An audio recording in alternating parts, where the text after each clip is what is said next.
What's going on, YouTube? It's Q back here again with another video for you. In today's video, I'm going to give you an engineer's perspective on the 2025 Infiniti QX80.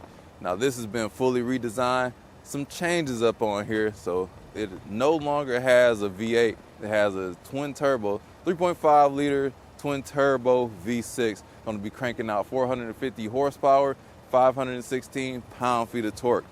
And like I told y'all, Nissan Infiniti, they've been hitting grand slams with the new products lately. And I'm here to go over the good, the bad, and the ugly about this QX80. Looking at the front, you're gonna notice this giant grille, sleek daytime running lights, illuminated Infiniti badge. And this total package is gonna cost you a handsome $115,000. So this isn't just the base model. This is going to be the autograph edition, which is going to have everything Infiniti has to throw at this. Got a lot of cool features to it. Just very luxurious, and Infiniti has stepped it up. Materials are much more upscale than what they used to be, and this vehicle has a huge road presence. Because I'm not a short person myself. I'm about 6 feet.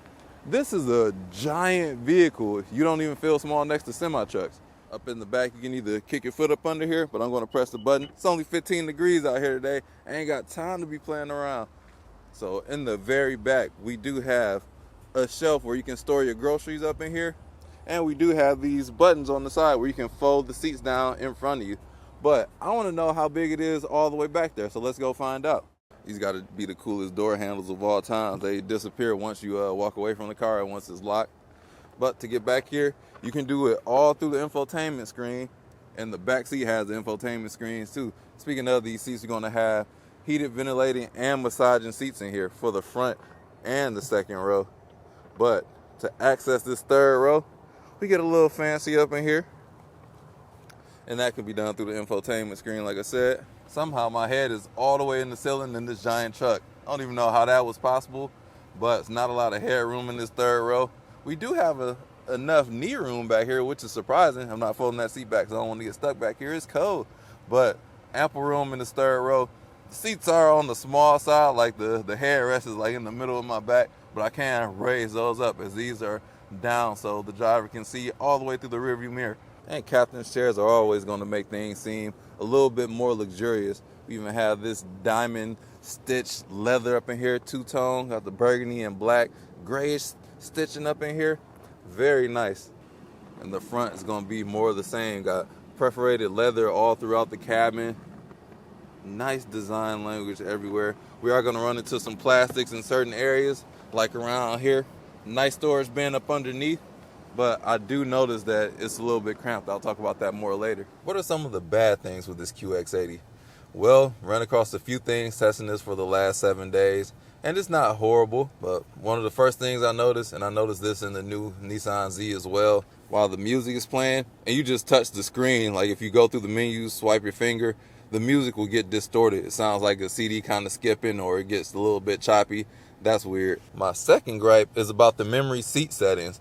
Every time I turn this vehicle on, and I have it where auto exit, when I exit, I have the steering wheel set to lift up, but the seats, I have that to not slide back. But every time I get in here, the mirrors reset to this settings, and I already start driving, and when the car's in drive, you can't use your memory seat settings. It won't do anything.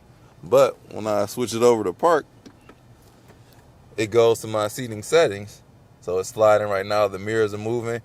I don't like that because I always forget, and I don't know why it defaults back to this default seat setting. It just kind of sucks. So I always got to be mindful of that whenever I take off. Maybe this is a pre-production vehicle with some bugs, but I don't know. I need an update on that.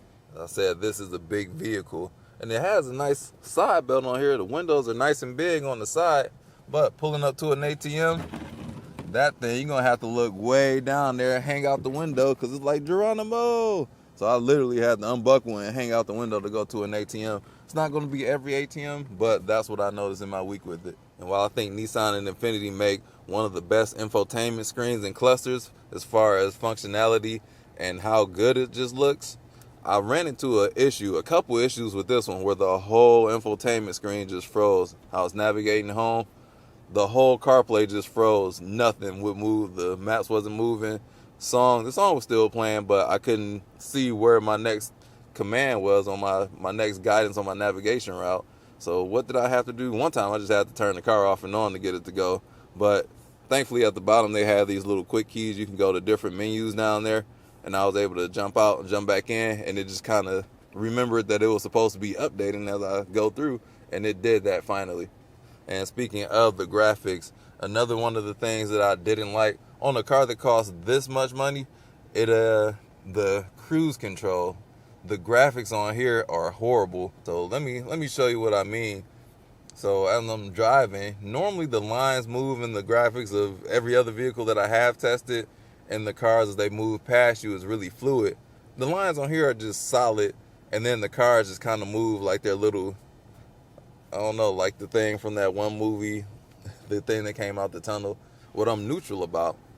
So the Auto Pro Pilot on here, it does its thing. It holds you in the line, but without having an instruction manual, the colors on here, like sometimes when it's active and I notice when it's blue, I can flick my turn signal and it'll change lanes for me. When it's teal, it doesn't do that all the time. So it's a little bit confusing, and sometimes it doesn't see the lanes. Like I just mentioned before, it'll show you all the lanes, but the lines aren't moving. Sometimes it just won't show you the lines. It'll just show you in your one line. So the graphics don't really match up, and that's kind of a bummer because this infotainment system is beautiful, but the way that they have it designed is just not pleasing to the eye, and it's kind of a bummer for how capable this screen could be. And the system itself, sometimes it keeps you in the lane, sometimes it doesn't. It just hunts to be great. There's no traffic out and you're on, I guess, major interstates, it's great. But if you're on like local, smaller interstates, it'll keep you on the line. But as far as like the hands-free, which you got to put your hands back on in every 10 seconds or so, it's not the best that I've seen. So the coolest thing about this that I noticed is the door handles. And I got to set up when you walk away from the vehicle, the mirrors fold, the door handles disappear. Might be too cold for those handles to fold in today. I think that is super cool. Every time you just walk out, walk away, door handles fold in. That is super cool to me. So this vehicle is going to have a couple different cameras. So we have an exterior camera, 360-degree camera. It has a dash cam, and it also has an interior camera up here where you can keep an eye on your interior people up in the vehicle. And you can record videos of it. Not sure why you would want to record people inside the car, but you can do so should you please. We have speakers in the headrest, and it makes for a surround sound experience even better. It just sounds so good. It's only in the front seat for the driver, not the second row captain's chairs. And then we do have this clip speaker system. While it's not the most amazing system that I heard, it is pretty darn good. And another cool thing about this, you can isolate the music from yourself. If you're on a phone call, you can have it to where you only hear the phone call coming out of the headrest, and the rest of the party, the rest of the vehicle, they can enjoy the music still. So it's going to isolate you from others. That is just slick. So while everything in here is touchscreen minus the skip and the volume knob, we do have a digital HVAC control, and it doesn't skip a beat. I haven't noticed any hiccups with this screen down here. You control the rear temperature as well. They all massage. Your sport mode, driving modes, that is in this screen as well. It took me a minute to find the massaging seats, but there's a button right on the side of the seat that I overlooked. But just feeling for it, I couldn't find it. But I was turning it on in the infotainment screen. So if I want to fold the seats in the back rows, I can choose which seats I want to fold. I can fold, let me do the very back row. Just highlight the seat and press the down button, and down the seat goes back there, if the seat in front of it isn't too far down. But it hit the front seat, so let us redo that. It's yelling, something in the way, something in the way. So we're gonna do the next seat. So picking up somebody, you want them to get in the back row, you can fold the seat for them, and it's gonna slide all the way for them. I think that's slick. Actually, I just folded it down. What was I thinking? That's not an entry level. Oops. But that's even cooler. I goofed up. It says here right in the menu, entry to third row seat. That's what I was looking for. But I power folded it. You fold it all the way down. So if I want to fold that seat up, so I press the button on the infotainment screen. It's doing its thug dizzle. So it's going to fold up and then tilt forward. That is slick. There we go. Now we can get into that third row with like a no headroom for a 6-footer. That's slick though. Overall, the QX80 is a very compelling package adds a nice new competitor to go against the Escalades and Navigators of the bunch. So Nissan did a great job. The design in here is fantastic. We got the ambient lighting going throughout, different mix of materials, premium feeling materials, and then we do have a mixture of cheap plastics down low. So before we get to the driving portion, I believe it's like 15 in the city, 21 on the highway for miles per gallon. I've been averaging 15.7, which is kind of bad because I've been driving mostly highway on here. It guzzles gas to be a downsized engine. Just kept the V8. But let's get on to the driving portion. Let's get the 2025 Infiniti QX80 autograph on the road. Notice as I approach the vehicle, door handles pop out, mirror's gonna fold out. That's slick.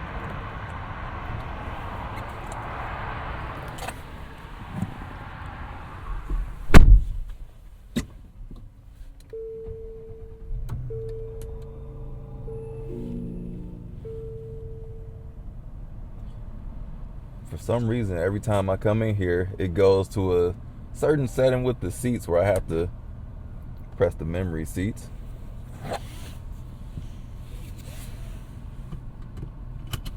Heat the steering wheel. Put my phone on this wireless charger down here, which is in a kind of a bad location where I would normally rest my elbow, and you can open that unintentionally by putting your elbow on there. And we got a cool box here, or refrigerator, cup holders. But let's get this on the road. Got a few buttons here. First of all, I want to activate the massaging seats, the button on the side here. And it's not a whole lot of settings to it. Lumbar support. There's really nothing to write home about. But let's drive.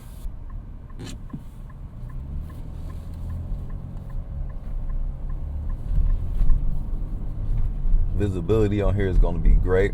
The front windshield is on the smaller side. Not to say that you can't see everything, but looking at my Subaru, the mirror or the front glass on my Subaru has more glass than this thing, which is crazy how large this car is. Looking over the shoulder, glass galore. Going to soak up a lot of bumps too.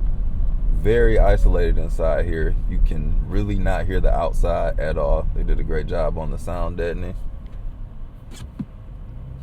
Turn the heated seat down. It's blazing. Engine doesn't sound like too much of anything. Let me crank it to sport mode, which I gotta go through the touchscreen. Put it in sport. This does have an air suspension too. It'll raise and lower once you put it in park. Sits down at its lowest setting. Now with a vehicle this large, it's about 6,200 pounds, and the braking feel, you got to put a lot of pressure on the brakes. You go to older generation right there, but you got to put quite a decent amount of force into the brakes. It will slow down, because I did get into a situation where I had to press very aggressively on the brakes due to a person doing a U-turn in front of me. But it will slow down, but you got to put some force on it.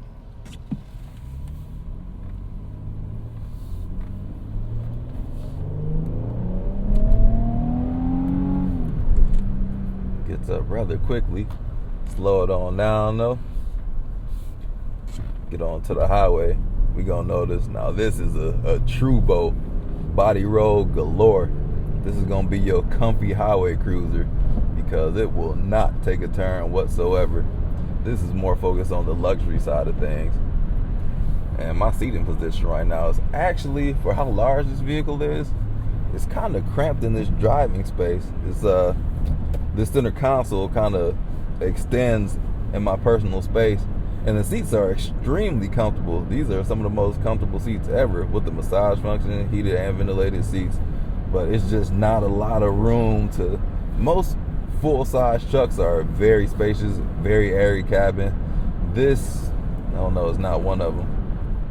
And put it on the cruise control. We do have an autopilot feature. And it can change lanes as well. Adaptive cruise, the whole 9 yards. Might not have enough time to do it, but the graphics on this ProPilot Assist are probably the worst graphics I've ever seen in a car that costs $110,000+. like that ain't it. It's just, it's not even detecting the lanes. It's holding the line right now. And right now it won't do the lane change assist for me.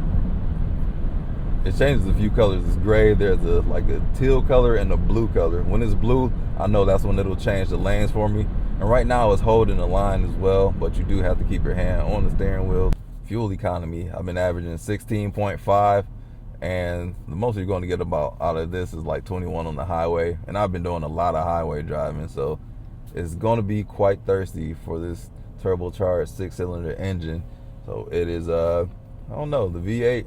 I don't see why they downsize when the V8 is just as efficient. Well, I don't know why they're doing that now, but it kind of sucks that this isn't more efficient. It's up in power and torque, but the V8, I don't know. I just need that sound. You don't have any sound coming out of here. It's just, it has the torque, but the sound doesn't match the behemoth that this vehicle is. And speaking back to the seats, the massage features is really basic. It's not a whole lot of variance between the three modes. The lumbar is the more aggressive one. It just gets less and less aggressive. And the lumbar is like it's an okay setting. I do wish it were more of a massage to it. It's just a little bit too soft, but this is the most aggressive. That's what I keep it in. But the bolstering, the lateral bolstering in these seats are amazing. It'll hold you firm in here. I don't know what kind of lateral movements you will be doing in the truck like this, but the seats would support if that's what you want to do. It's getting crazy out here. Because this thing feel like it'll roll over. If the seats gotta hold you in laterally that much, you rolling this thing over. Overall, there's many things to love about it. The design, the materials used, like this laser etch, that's wood up here. That's a very nice touch. The technology that they have with the infotainment in the cluster, that's just beautiful. Very vibrant screens up there. Everything's easy to read, easy to use. You can also use the steering wheel controls to control what's on the center console as well. This is for the left to do a wheel on the steering wheel. Press this button, it'll go to the right. Over on the infotainment side. Overall, this is going to be for a person, or should be for a person that has a large family with not just kids. You can't have kids in here, but large adults can sit all over up in here. So that's going to be the ideal buyer for one of these. Let's test these brakes out. Well, I should have ran that, but I got a truck behind me, and as long as they stopped, that was cool. We also do have this digital mirror that I keep off because I like to look at my kids back there from time to time, see the smiles upon their pretty faces. And this is going to be one of the more chunky steering wheels on the market, which is amazing. I love a chunky steering wheel. You can grab it from many different positions. If you like to drive at 12 o'clock, that's not going to work because it has this radar right here, which is going to be watching you. So if you're not paying attention, it'll let you know, like, hey, pay attention. Hold it down here. 2-spoke steering wheel goodness. This does have a dash cam in here, interior camera, so you can record whatever you want to. So great features to have. Excellent execution from Infiniti. I hope they sell a lot of these because Nissan Infiniti, they've been updating their whole portfolio, and they made some amazingly great strides, and I'm here for it. I like it.